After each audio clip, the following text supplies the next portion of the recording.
이제 다 같이 일어나셔서 우리 하나님께 우리 마음과 뜻과 정성을 다하여 예배 올려드리겠습니다.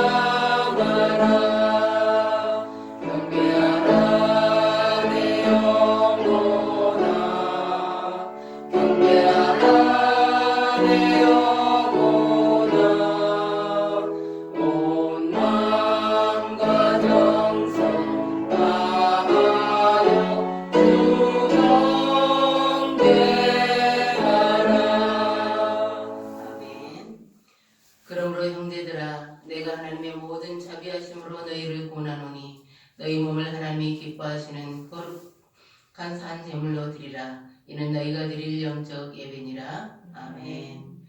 하나님 아버지 감사합니다. 지난 한 주간도 하나님의 은혜 가운데 저희들을 붙잡아 주시고 하나님과 함께 동행하게 해주셔서 감사합니다. 하나님의 백성이 하나님의 위로를 기다립니다. 하나님의 치유하심을 기다립니다. 하나님 저들의 삶 속에서 질병으로 또 하나님 경제적인 어려움으로 관계의 흔들림으로 하나님 여러 가지 어려움 가운데 있사오니 하나님이 치유의 광선을 비추사 저들을 치료하여 주시고 하나님의 은혜를 얻게 하여 주옵소서. 이 시간도 저희들이 드리는 이 예배가 하나님 앞에 연락되기 원하며 하나님이 기쁘시게 허명하기 원합니다. 예수님의 이름으로 기도드립니다. 아멘. 찬송가 14장 하나님 올려드리겠습니다.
교동문 37번입니다.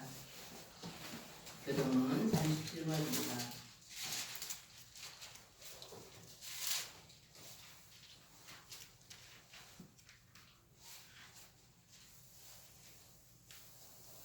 교동문 37번입니다. 죽은 자의 은밀한 곳에 거주하며 죽는 자의 그늘 아래 사는 자여, 나는 여호와를 향하여 말하기를 그는 나의 피난처요 나의 요새요 내가 의뢰하는 하나님이라 하리니 이는 그가 너를 새 사냥꾼의 올무에서와 심한 전염병에서 건질 것이니로다. 그가 너를 그의 깃으로 덮으시리니 내가 그의 날개 아래에 피하리로다. 그의 진실함은 방패와 손방패가 되시나니 천명이 내 왼쪽에서 만명이 내 오른쪽에서 엎드러지나 이 재앙이 내게 가까이 하지 못하리로다. 그가 너를 위하여 그의 천사들을 명령하사 내 모든 길에서 너를 지키게 하심이라. 하나님이 이르시되 그가 나를 사랑한즉 내가 그를 건지리라. 그가 내 이름을 안즉 내가 그를 높이리라. 아멘. 사도신경으로 신앙 고백 드리겠습니다. 전능하사 천지를 만드신 하나님 아버지를 내가 믿사오며 그 아들 우리 주 예수 그리스도를 믿사오니 이는 성령으로 잉태하사 동정녀 마리아에게 나시고 본디오 빌라도에게 고난을 받으사 십자가에 못 박혀 죽으시고 장사한 지 사흘 만에 죽은 자 가운데서 살아나시며 하늘에 오르사 전능하신 하나님 편에 앉아 계시다가 저희로서 산자와 죽은 자를 심판하러 오시리라. 성령을 믿사오며 거룩한 공예와 성도가 서로 교통하는 것과 죄를 사하여 주시는 것과 몸이 다시 사는 것과 영원히 사는 것을 믿사옵나이다. 아멘. 앉으셔서 찬송가 320장 하나님께 올려드리겠습니다.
거룩하신 하나님 아버지, 하나님의 변치 않는 영원한 사랑을 감사드립니다. 아멘. 짤 것 없는 우리를 주의 보혈의 능력으로 믿음을 주시며 예배드리게 하심을 감사드립니다. 아멘. 예배 영광을 주님 홀로 받아 주시옵소서. 아멘. 한 주간의 삶의 목적이 말씀의 근거를 두고 살아내야 마땅하고만 연약하고 부족하고 괴로운 사정들을 믿음으로 기도하지 못하고 살았음을 고백합니다. 용서하여 주시옵소서. 아멘. 심령이 가난한 자는 천국이 저희 것임이라 하셨는데 하나님의 사랑과 은혜로 지친 영혼을 일으켜 주시옵소서. 우리의 생각이, 우리의 마음이, 우리의 몸이, 우리의 병약함을 불쌍히 여겨 주시옵소서. 아멘. 우리의 사정을 덮어주시고 상처를 회복으로 이끌어 주시옵소서. 아멘. 성령 하나님, 우리의 마음에 죄의 습관을 부숴버리고 새 사람으로 입혀 주시옵소서. 아멘. 세상 근심 염려를 십자가 밑에 다 내려놓고 늘 소망 가운데 주님의 뜻을 따르는 모두가 되게 하여 주시옵소서. 아멘. 인애와 자비가 많으신 주님, 우리나라를 긍휼히 붙잡아 주옵소서. 하나님의 통치 속에 신앙을 잘 지켜낼 수 있도록 그러한 나라로 예수 그리스도의 복음이 전파되게 하여 주옵소서. 아멘. 대통령이야 위정자들에게 명철함을 주옵소서. 이기심으로 거짓과 속임수에 타협하지 않게 하여 주시옵소서. 아멘. 나라와 국민을 위하는 한 마음으로 정치가 바르고 정직하게 실천되게 하여 주시옵소서. 아멘. 어려움을 다하시는 하나님 아버지, 서울평강교회를 지켜주시옵소서. 아멘.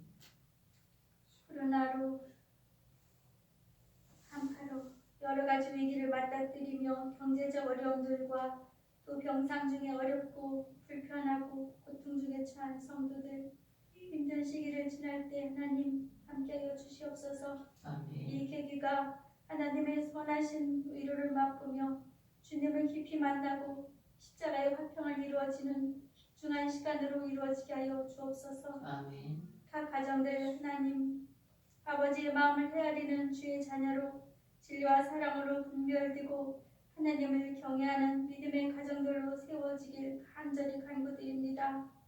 이 시간 말씀을 선포하시는 목사님 위에 성령의 능력으로 함께하여 주옵소서. 아멘. 각자 처소에서 오늘도 영상으로 예배드릴 때 성령으로 임재하여 주시옵소서. 아멘. 마음문을 열고 듣는 마음을 주시옵소서. 하나님의 말씀은 살아있고 활력 있다고 하셨사오니 우리의魂과 영 모든 관절과 골수를 찔러 쪼개 주시옵소서. 또 아멘. 마음의 생각과 뜻을 다 아셔서 다 드러나게 하여 주시옵소서. 아멘. 죄인됨을 깨닫고 회개하고 결단하며 살아내는 새롭게 되는 역사가 있게 하여 주옵소서. 아멘. 참된 의료로 함께 하심을 믿고 감사드리며 우리 구주 예수 그리스도의 이름으로 기도드립니다. 아멘.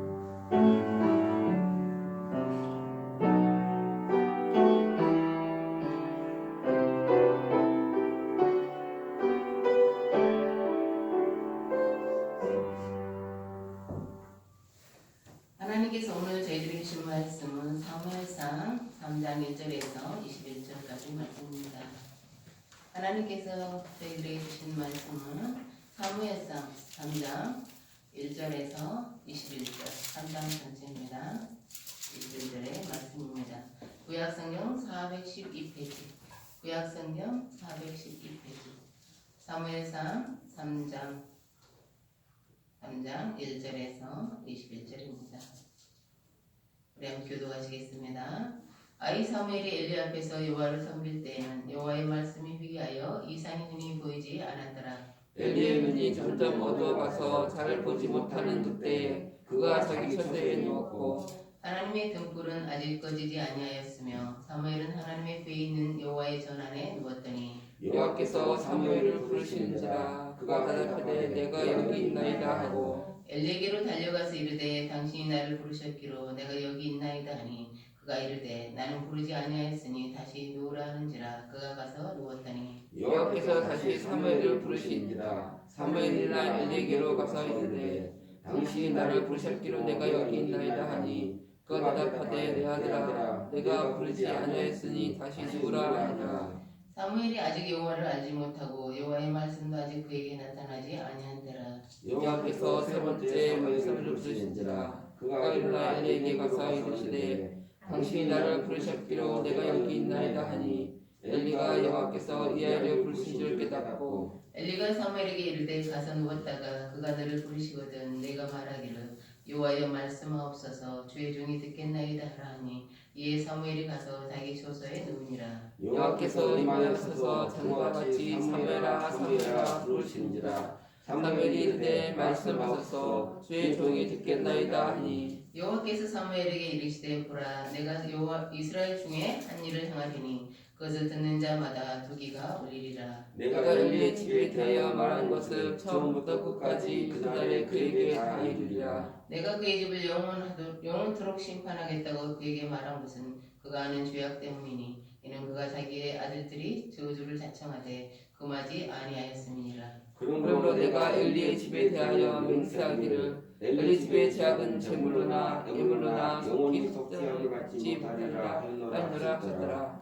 사무엘이 아침까지 누웠다가 여호와의 집의 문을 열었으나 그 이상을 엘리에게 알게 하기를 두려워하더니 엘리가 사무엘을 불러 이르되 내 아들 사무엘아 하니 그가 대답하되 내가 여기 있나이다 하니 그가 이르되 내게 무엇을 말씀하셨느냐 청하노니 내게 숨기지 말라. 내게 말씀하신 모든 것을 하나라도 숨기면 하나님 내게 벌을 내리시고 또 내리시기를 원하노라 하는지라. 사무엘이 그것을 그에게 자세히 말하고 조금도 숨기지 아니하니 그가 이르되 이는 여호와의 신이 선하신 대로 하실 것이니라 하니라.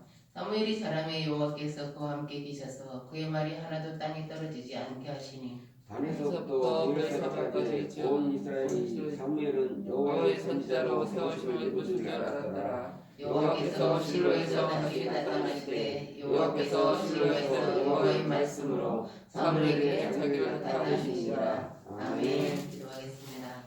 하나님 감사합니다. 하나님 오늘도 하나님께서 말씀해 주셔서 감사합니다. 하나님 저희들의 듣는 마음으로 하나님의 말씀을 온전히 새겨 들을 수 있도록 도와주세요. 예수님의 이름으로 기도드립니다. 아멘. 한나가 기도로 낳은 아들 사무엘은 나신 이름으로 바쳐져 하나님을 섬겼습니다. 이스라엘이 12살부터 성년으로 간주하여 성전에서 섬길 수 있습니다. 소년 사무엘은 엘리 제사장의 지도를 받으며 하나님의 전에서 섬기고 있었습니다. 그러면 당시 이스라엘은 어떤 상태였을까요? 우리 1절에서 2절을 함께 읽겠습니다.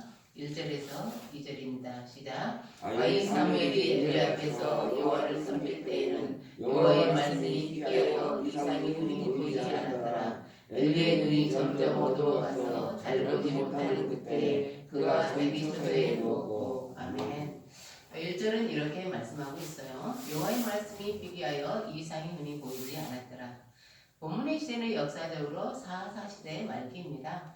사사 시대는 가나안을 정복한 여호수아가 죽고 나서부터 이스라엘의 초대왕 사울이 등장하기까지의 기간이에요. 그때는 하나님께서 사사들을 세우셔서 이스라엘 백성들의 소송과 분쟁을 재판하게 하셨습니다. 또한 이스라엘의 위기에 처했을 때는 그들로 하여금 이스라엘을 구원하도록 하셨습니다. 대표적인 사사가 드보라, 이렇게 또 기드온, 삼손 이런 사람들이죠. 사사 시대는 강력한 영적 지도력에 거의 없었어요. 약했어요. 그래서 백성들은 자기 생각에 좋은 대로 행동했어요. 자기 생각을 따라서 살았던 이스라엘 백성들은 가나안 온 주민들의 악습과 문화를 본받았어요. 그들을 따라 우상 숭배에 빠졌습니다. 이것은 사사시대 말기로 갈수록 더욱더 심해졌어요. 한마디로 사사시대는 이스라엘의 영적 암흑기입니다. 하나님께서 애굽에서 종살이하던 이스라엘 백성들을 구원하셔서 그들의 적과 꿀이 흐르는 가나안 땅을 주셨어요. 거기에는 하나님의 분명한 목적이 있습니다. 그것은 이스라엘 백성들로 하여금 하나님의 백성으로 살게 하기 위해서예요. 사랑하는 성도 여러분, 하나님께서 우리를요 세상에서 끌어내셨어요. 우리를 예수 그리스도의 십자가의 은혜로 구원하셨어요. 거기에는 하나님의 분명하고도 확실한 목적이 있습니다. 그것은요 구원받은 우리로 하여금 하나님의 백성으로 살게 하기 위해서예요. 그럼 어떻게 사는 것이 하나님의 백성으로 사는 것입니까? 그건 사사시대를 살아가던 사람들과 정반대로 살면 돼요. 한마디로 자기 생각대로, 자기 생각에 좋은 대로 살지 않는 거예요. 내 생각대로, 내 기분대로, 내 기준대로 살지 않는 거예요. 그러면 어떻게 살으라는 거예요? 시편 119편 105절입니다. 주의 말씀은 내 발의 등이요 내 길의 빛이니이다. 하나님의 말씀을 내 삶의 기준으로 삼는 거예요. 내 삶의 지침으로 삼는 거예요. 하나님의 백성이라는 뜻은요, 하나님의 통치를 받는 사람들이라는 뜻이에요. 그것은 바로 어떠냐? 하나님의 말씀을 따라 사는 삶입니다. 그런데 1절은 이렇게 말씀하고 있어요. 여호와의 말씀이 희귀하여 이상이 흔히 보이지 않았더라. 하나님의 말씀이 보이지 않았다는 거예요. 아모스 8장 11절입니다. 주 여호와의 말씀이니라. 보라 날이 이를지라. 내가 기근을 땅에 보내리니 양식이 없어 주림이 아니며 물이 없어 가람이 아니요 여호와의 말씀을 듣지 못한 기갈이라. 하나님의 말씀이 더 이상 들리지 않는 시대가 암흑 시대입니다. 그런 시대는 하나님의 백성들이 자기 생각에 좋은 대로 살아갑니다. 그렇게 되면 양심과 법이 통하지 않는 무법천지가 됩니다. 당시 이스라엘은 영적으로 도덕적으로요 타락한 암흑기였습니다. 교황이 실질적인 권력의 중심에 있었던 중세시대는 어땠을까요? 그때는 세속사에도 기독교의 영향력이 아주 강했어요. 그런데도 중세시대를 영적 암흑기라 부릅니다. 그때 예배나 설교가 없었기 때문이 아니에요. 기독교적인 사회 구조 속에 있었어요. 교회가 막강한 권력을 누리고 있었어요. 근데 왜 하나님의 말씀이 선포되지 않았겠어요? 하나님의 말씀은 선포되고 있었습니다. 그런데도 중세시대를 영적 암흑기라고 부릅니다. 그 이유는 말씀이 왜곡되어서 전해졌기 때문이에요. 말씀을 가르치는 사람들이 잘못 가르쳤기 때문입니다. 그래서 성도들이요 말씀을 제대로 알 수 없었어요. 왜냐하면 그들에게는 평신도들에게는 성경책이 없었기 때문이에요. 그러다 깨어있는 자들이 종교개혁을 일으켰습니다. 그때 종교개혁자들이 부르짖는 구원은 이것입니다. 오직 성경. 성경에 기록된 대로 선포하라는 거예요. 그래야 주의 백성들이 성경대로 살 수 있기 때문이죠.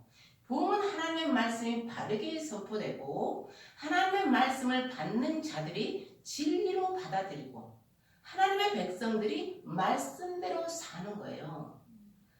사도행전 6장 7절입니다. 하나님의 말씀이 점점 왕성하여 예루살렘에 있는 제자의 수가 더 심히 많아지고 허다한 제사장의 무리도 이 도에 복종하니라.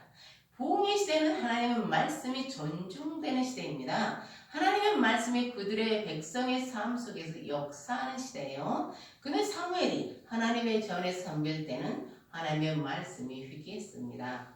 2절은 영적 지도됐던 엘리의 상태를 증언하고 있어요. 엘리의 눈이 점점 어두워가서 잘 보지 못하는 그때.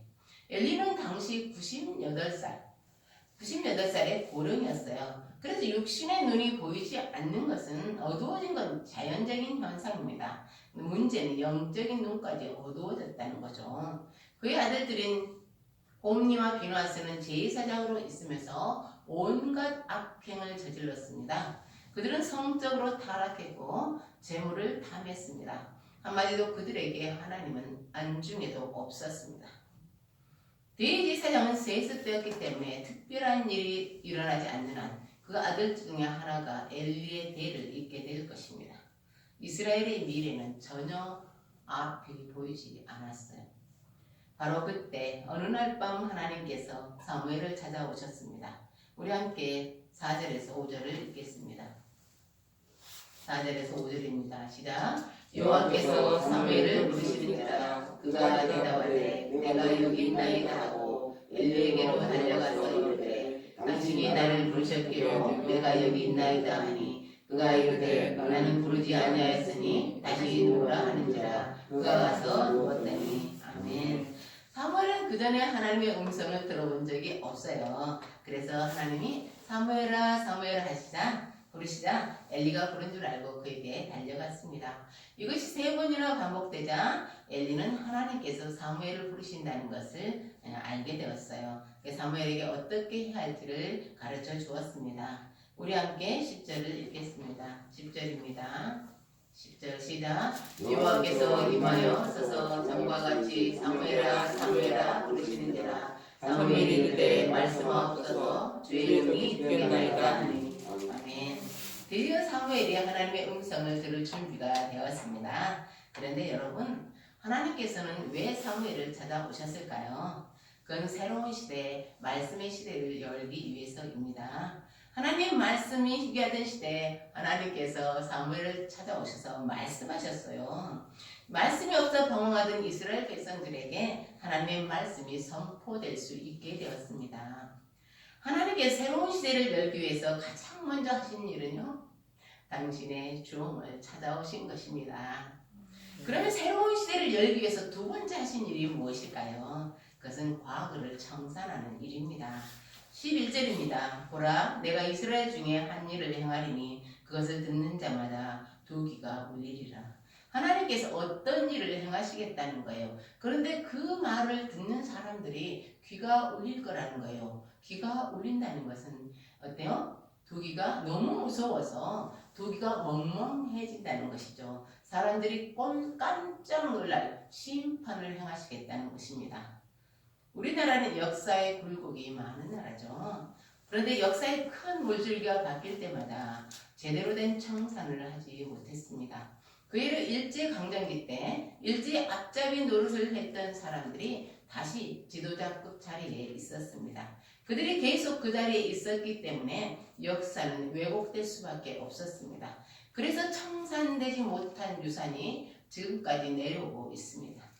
하나님께서 새 시대를 열기 위해서 과거를 청산하기로 작정하셨습니다. 그 시작이 엘리 제사장의 집이었어요. 사무엘상 20장 30절입니다. 2장 30절입니다. 나를 존중히 여기는 자를 내가 존중히 여기고 나를 멸시하는 자를 내가 경멸하리라. 사랑하는 성도 여러분, 세상으로부터 주위 사람들로부터 인정받고 존중받기를 원하십니까? 그러면 먼저 하나님을 하나님으로 인정하고 존중하십시오. 그러면 하나님께서 당신을 높여주실 것입니다. 이것이 하나님의 백성이 살아가는 방법입니다. 그러면 새로운 시대는 구체적으로 어떻게 역사 속에 펼쳐졌을까요? 하나님께서 이스라엘의 통치 구조를 바꾸시는 거예요. 지금까지는 엘리 제사장 가문이 왕의 역할까지 담당했어요. 하나님 이스라엘을 왕정제도로 바꾸시려는 것입니다. 왕정제도는 왕이 다스리는 나라예요. 왕정제도의 특징은 강력한 중앙 집권제입니다. 한마디로 왕의 권력을 몰아주는 거예요. 그래서 무엇보다도 중요한 것이 왕의 능력입니다. 새로운 시대는 새로운 인물로 시작됩니다. 하나님께서 사무엘을 찾아오신 이유예요. 사무엘을 통해서 하나님의 뜻을 이루시려는 것입니다.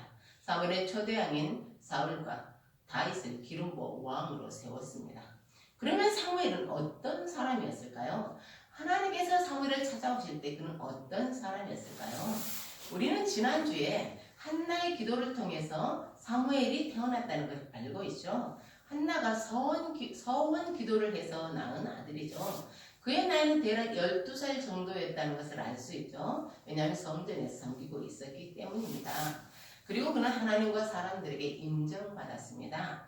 사무엘상 2장 26절입니다. 아이 사무엘이 점점 자라매 여호와와 사람들에게 은총을 더욱 받더라.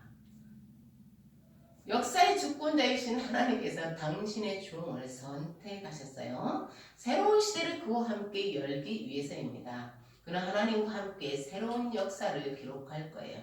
이것은 상상할 수 없는 하나님의 은혜죠. 사랑하는 성도 여러분, 그런데요, 하나님은 사무엘만 부르신 게 아니에요. 하나님 모든 시대, 모든 하나님의 사람들을 부르셨고 지금도 부르시고 계십니다. 그러면 하나님의 부르심에 응답하기 위해서 우리에게 무엇이 필요할까? 하나님께서 우리를 부르실 때 네 라고 대답하기 위해서는 무엇이 필요할까요? 첫째는 영적인 예민함입니다. 영적인 예민함이라고 하면 어떤 특별한 능력이라고 생각할 수 있어요. 그렇다면 그건 소수의 영적 엘리트들을 말하는 거겠죠. 그것이 아니라 하나님의 부르심에 응답할 수 있는 정도의 예민함입니다. 하나님께서는 사무엘을 찾아오시기 전에 엘리의 자식들이 자식들의 악행이 백성들 사이에 자자했어요. 하나님 찾아오시기 전에요. 그 소문을 듣고 엘리가 그들에게 말했습니다. 사무엘상 2장 24절에서 25절입니다. 내 아들들아, 그리하지 말라. 내게 들리는 소문이 좋지 아니하니라. 너희가 여호와의 백성으로 범죄하게 하는도다. 사람이 사람에게 범죄하면 하나님이 심판하시려니와 만일 사람이 여호와께 범죄하면 그가 누가 그를 위하여 간구하겠느냐. 그러나 엘리의 아들들은 아버지의 말을 듣지 않았습니다. 그들에게는 기회가 있었으나 기회를 놓쳤습니다. 엘리는 자식들을 바른 대로 인도할 수 있었으나 그 기회를 놓쳤습니다. 이런 것들이 영적인 둔감함이에요. 하나님께서는 여러 가지 방법으로 우리에게 말씀하세요. 그것을 알아듣는 것이 영적인 예민함이에요. 성경을 읽을 때 하나님은 말씀하세요. 설교를 들을 때 하나님은 말씀하세요. 기도할 때 찬양의 가사를 통해서 사람들과 대화를 나눌 때 자연의 현상을 통해서도 말씀하세요. 지금 우리는 코로나19라는 복병을 만났습니다. 하나님은 코로나19를 통해서도 말씀하십니다. 지구촌을 살아가는 모든 사람들에게, 특별히 책임이 부여된 지도자들에게, 그리고 사무엘에게 말씀하시듯 우리 각각에게. 그렇습니다. 영적으로 예민하다는 것은 안테나의 방향을 말합니다. 어느 방향으로 안테나를 고정했느냐에 있어요. 하나님을 향해 안테나를 고정하고 있다면 우리는 점점 더 영적으로 예민해질 것입니다. 둘째는 듣는 마음이에요. 하나님이 사무엘을 부르시자 그는 이렇게 대답했습니다. 말씀하소서 주의 종이 듣겠나이다. 종은 주인이 명령하면 그 명령이 합당하든 합당하지 않든 따라야 하는 자이죠. 어떤 사람이 스스로 종이 되기를 원했다면 그것은 주인을 존경하고 깊이 신뢰하기 때문입니다.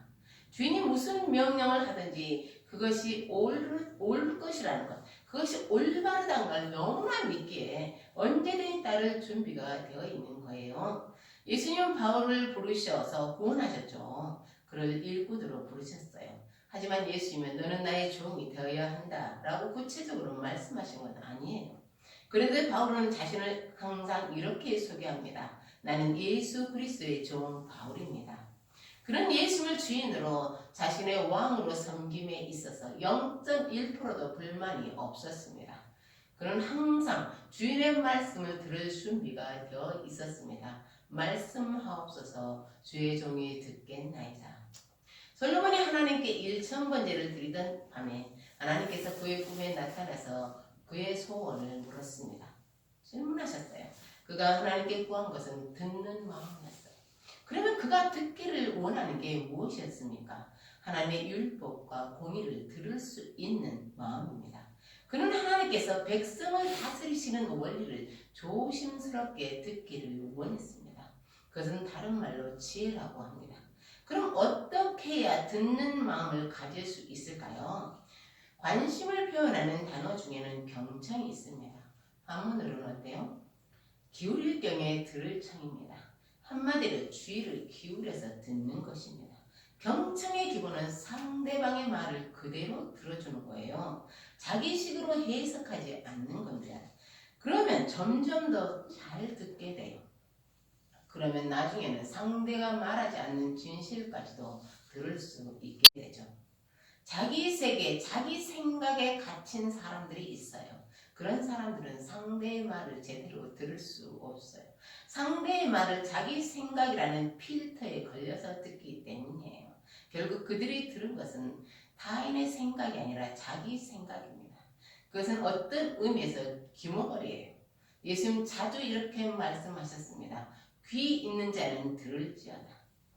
예수님이 어느 날 베다니에 있는 마르다의 집에 가셨어요. 마르다는 기쁜 마음으로 예수님을 영접했습니다.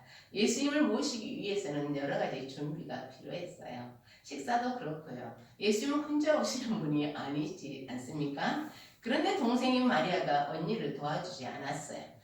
그는 예수님의 발치에 앉아 예수님의 말씀만 듣고 있었습니다. 마르다는 그런 동생이 원망스러웠어요. 예수님께 부탁했습니다. 예수님, 마리아에게 저를 좀 거들어 주라고 말씀해 주십시오. 마르다의 요청에 예수님이 이렇게 대답하셨습니다. 마르다야, 너무 많은 일을 하려고 걱정하지 마. 10번까지만 하든지 한 가지만 하렴. 마리아는 가장 중요한 중요한 한 가지를 선택했단다. 그러니 마리아는 그것을 빼앗기지 않을 거야. 그럼 마리아가 선택한 그 한 가지 일이 무엇입니까? 예수의 말씀에 귀를 기울여 듣는 것입니다. 듣는 마음은 하나님을 향해 활짝 열린 마음이에요. 겸손한 마음으로, 존중하는 마음으로 하나님의 말씀을 받는 것입니다.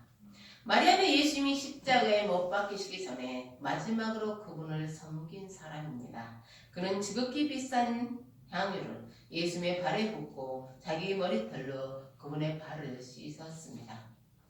닦아주었어요. 가룟 유다는 왜 귀한 향유를 허비하느냐고 마리아를 비난했습니다. 이것은 쓸데없는 낭비야 라고 말했습니다. 그러나 예수님은 그렇게 말씀하시지 않았습니다. 당신의 장래를 위한 것이라고 하시면서 그의 섬김을 기쁘게 받으셨습니다. 잘 듣는 것이 얼마나 중요한지를 알 수 있습니다. 가룟 유다는 3년이나 예수님의 말씀을 들었지만 그는 예수님의 말씀을 제대로 듣지 못했습니다. 그는 들을 귀가 없는 자입니다. 그런 마리아는 예수님의 말씀을 듣는 귀가 있었습니다. 그래서 그는 가장 귀한 분에게 가장 귀한 것을 가장 필요한 시간에 드릴 수 있었습니다. 그럴 수 있었던 것이 그에게는 듣는 마음이 있었기 때문입니다. 요한복음 18장 37절에서 예수님은 말씀하십니다. 무릇 진리에 속한 자는 내 음성을 듣느니라. 사랑하는 성도 여러분, 그러면 우리는 어떻게 주님의 말씀을 들을 수 있습니까? 우리의 생각을 비워놓아야 합니다. 말씀에 대한 기대감을 가져야 합니다. 말씀하시는 바로 그분, 우리 주님을 깊이 신뢰해야 합니다. 세 번째는 순종의 자세입니다. 이사야 55장 10절에서 11절입니다. 이는 비와 눈이 하늘로부터 내려서 그리로 되돌아가지 아니하고 땅을 적셔서 소출이 나게 하며 싹이 나게 하여 파종하는 자에게는 종자를 주며 먹는 자에게는 양식을 줌과 같이 내 입에서 나가는 말도 이와 같이 헛되이 내게로 되돌아오지 아니하고 나의 기뻐하는 뜻을 이루며 내가 보낸 일에 형통함이니라. 아멘. 하나님은 우리에게 말씀하십니다. 우리는 그것을 기쁜 마음으로 듣습니다. 그러면 우리가 들은 하나님의 말씀은 어떻게 열매를 맺게 될까요? 그것은 오직 우리의 순종을 통해서 열매를 맺습니다. 가브리엘 천사가 마리아를 찾아왔을 때 그는 10대 시골 소녀였습니다. 천사는 마리아에게 말했습니다. 너는 하나님의 아들이시며 영원한 나라를 다스릴 왕을 잉태할 거야. 그건 너무 어마어마해서 마리아는 이해할 수 없었습니다. 그 중에서도 한 가지는 더욱 의심스러웠습니다. 제가 처녀인데 잉태할 수 있을까요? 가브리엘 천사가 대답했습니다. 하나님의 모든 말씀은 능하지 못하심이 없느니라. 세상이 보기에 마리아는 사생아를 임신했어요. 율법에 의하면 그는 돌에 맞아 죽을 수 있었습니다. 마리아의 인생은 요동했고 예측할 수 없게 되었습니다. 분명한 건 딱 한 가지 뿐이었습니다. 그의 미래가 평탄하지 않을 것이라는 것. 마리아는 하나님의 선택을 받았습니다. 그건 아주 특별한 은혜입니다. 그런데 그 은혜에는 고난도 포함되어 있습니다.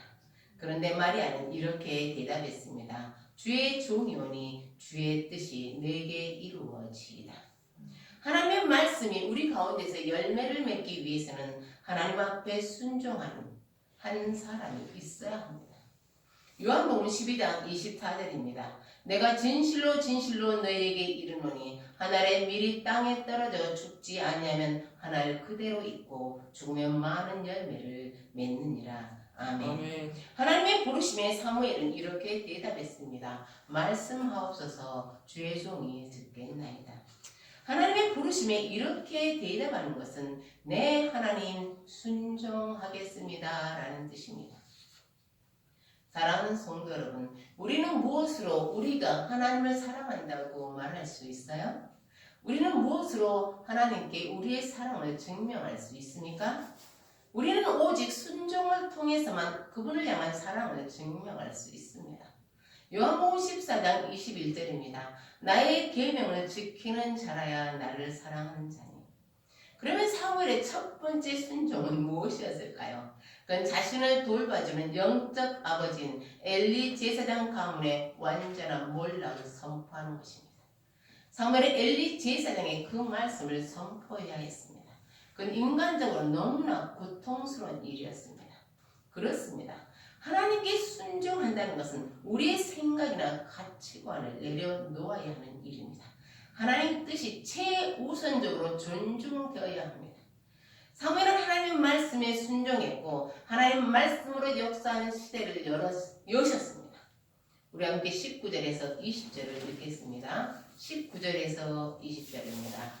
시작. 사무엘이 사람의 여호와께서 그와 함께 계셔서 그의 말이 하나도 땅에 떨어지지 않게 하시니 단에서부터 브엘세바까지 온 이스라엘이 사무엘은 여호와의 선지자로 세우심을 입은 줄을 알았더라. 아멘. 줄리어스 허커스는 미국에서 안락하게 살고 있었어요. 그는 장래가 촉망되는 젊은 의사였습니다. 그런데 콜롬비아에서 선교사로 사역하라는 하나님의 부르심을 느꼈습니다. 그의 동료들과 친구들은 그가 미쳤다고 생각했습니다. 그가 사역을 시작한 지 2년이 지난 후에도 눈에 보이는 성과는 보이지 않았습니다. 나타나지 않았어요. 그는 멀리 떨어진 마을에 보고품을 전해주다가 비행기 추락으로 사망했습니다. 그런데 어떤 원주민이 비행기 잔해 속에서 그들의 말로 잘 번역된 성경을 발견했습니다. 그들은 그것을 읽기 시작했고 그 내용을 전하기 시작했습니다. 미국의 남침례교에서 그 지역으로 다시 선교사를 파송했습니다. 그런데 그는 그 지역이 완전히 복음화되어 있는 것을 발견했습니다. 선교사가 어떻게 이런 일이 일어날 수 있었느냐고 묻자 그들은 성경을 보여주었습니다. 그 성경 표지의 안쪽에는 줄리어스 허커슨이라는 이름이 써 있었습니다. 사랑하는 성도 여러분, 하나님의 말씀은 결코 헛되이 되돌아오지 않습니다. 그리고 그 말씀은 순종하는 사람과 함께 일합니다. 사무엘처럼 그 스스로 그 열매를 확인할 수도 있고 줄리어스 허커슨처럼 천국에서 자신의 열매를 확인할 수도 있습니다. 하나님은 오늘도 우리를 부르고 계십니다. 그러면 하나님은 어떤 사람을 부르십니까? 자기 중심을 하나님께 드린 사람, 마음을 활짝 열어 그분의 말씀을 받는 사람, 듣는 사람, 그리고 말씀을 따라 순종하는 사람입니다. 하나님 그 사람과 함께 새로운 시대를 열 것입니다. 하나님 그 사람과 함께 새로운 역사를 열 것입니다. 그 크기와 모양은 다 다르겠지만 하나님 바로 그 사람과 함께 일하실 것입니다. 하나님은 지금 우리의 대답을 기다리고 계십니다. 우리가 드릴 대답은 이것뿐입니다. 말씀하옵소서 주의 종이 듣겠나이다. 아멘. 저와 여러분의 진실한 응답이 하나님 앞에 연락되기를 예수님의 이름으로 축복합니다. 아멘. 기도하겠습니다. 하나님 감사합니다. 하나님께서 저희를 구원해 주셨습니다. 저희를 구원해 주셨습니다. 그리스도 예수의 십자가 사랑으로 저희를 구원해 주셨습니다. 오직 예수님의 순종함으로 하나님과 우리 사이에 내 화목제물이 되셨습니다. 하나님, 우리가 순종의 제물이 될 수 있도록 저희들을 변화시켜 주시고 저희들의 듣는 마음, 순종하는 자세를 주옵소서. 예수님의 이름으로 기도드립니다. 아멘. 찬송가 312장 하나님 앞에 올려드리겠습니다. 찬송가 312장입니다. 준비하신 예물도 응원하겠습니다.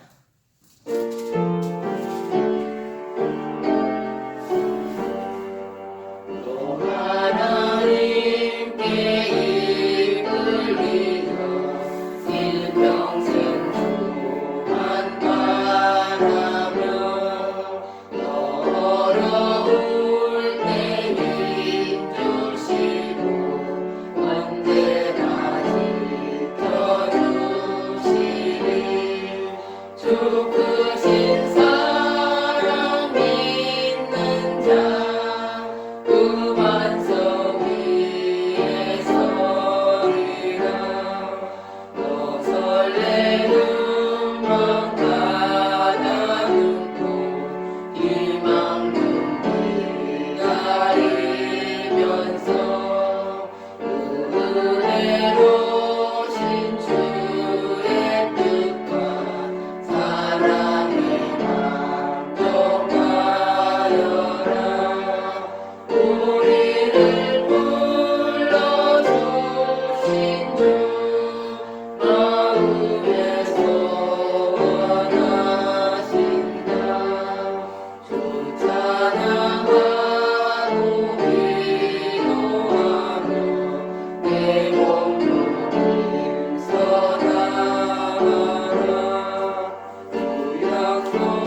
저희들에게 주신 구원의 은혜, 그리고 날마다 돌봐주시는 하나님의 사랑, 감사해서 귀한 힘을 드리는 손길들이 있습니다.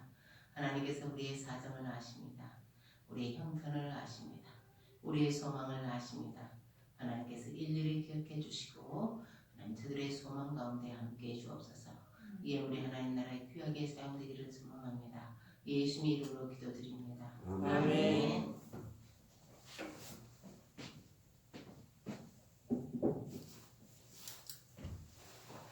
교회 소식입니다. 안녕하세요. 여러분, 너무너무 춥죠? 모두 추운데 잘 이겨내고 이 추위의 시간들을 잘 이겨내고 우리의 마음이 예수님을 향해 따뜻한 마음으로 넘겨지는 더 주님의 그 사랑을 기억해내는 그런 시간이 됐으면 좋겠습니다. 추위를 통해서도 하나님은 또 말씀하시니까요. 그리고 건강 잘 지키시고 조금 이렇게 확진자 수가 줄어들면 우리 다시 재면 예배로 바뀔 것입니다. 속히 그날이 오기를 기다리겠습니다. 그리고 창세기 1월 한권 읽기 창세기입니다. 창세기 읽으면서 하나님의 역사, 창조, 하나님의 구원도 우리가 계속해서 우리의 것으로 삼기 바랍니다. 그리고 우리 이미란 집사님도 퇴원하고 또 퇴원했어도 여전히 또 건강하고 우리 나온일 성도님을 위해서 특별히 기도해 주시고 우리 재우 형은 SMA 증후군이에요. 이것은 희귀한 것으로 나은 게 아니에요. 그래서 우리 우영이를 위해서도 기도해 주시고 많이 연약한 환경 속에 있는 우리 형제 자매들을 위해서 우리 함께 기도하며 이 시간들을 더 견고하게 더 결속되어 지나가기를 원합니다. 아멘. 우리 이 시간 일어나셔서 595장 부르시고 축도함으로 오늘 예배를 마치겠습니다. 595장.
이제는 우리 주 예수 그리스도의 은혜와 하나님의 극진하신 사랑과 성령의 교통 내주 인도하심이 하나님의 말씀을 듣고 하나님의 말씀대로 순종하기를 기뻐하는 주의 백성들 위해 서울 평강교회 위해 저들의 가정과 일터에 위해 이제로부터 영원까지 함께 하시기를 축원하옵나이다. 아멘.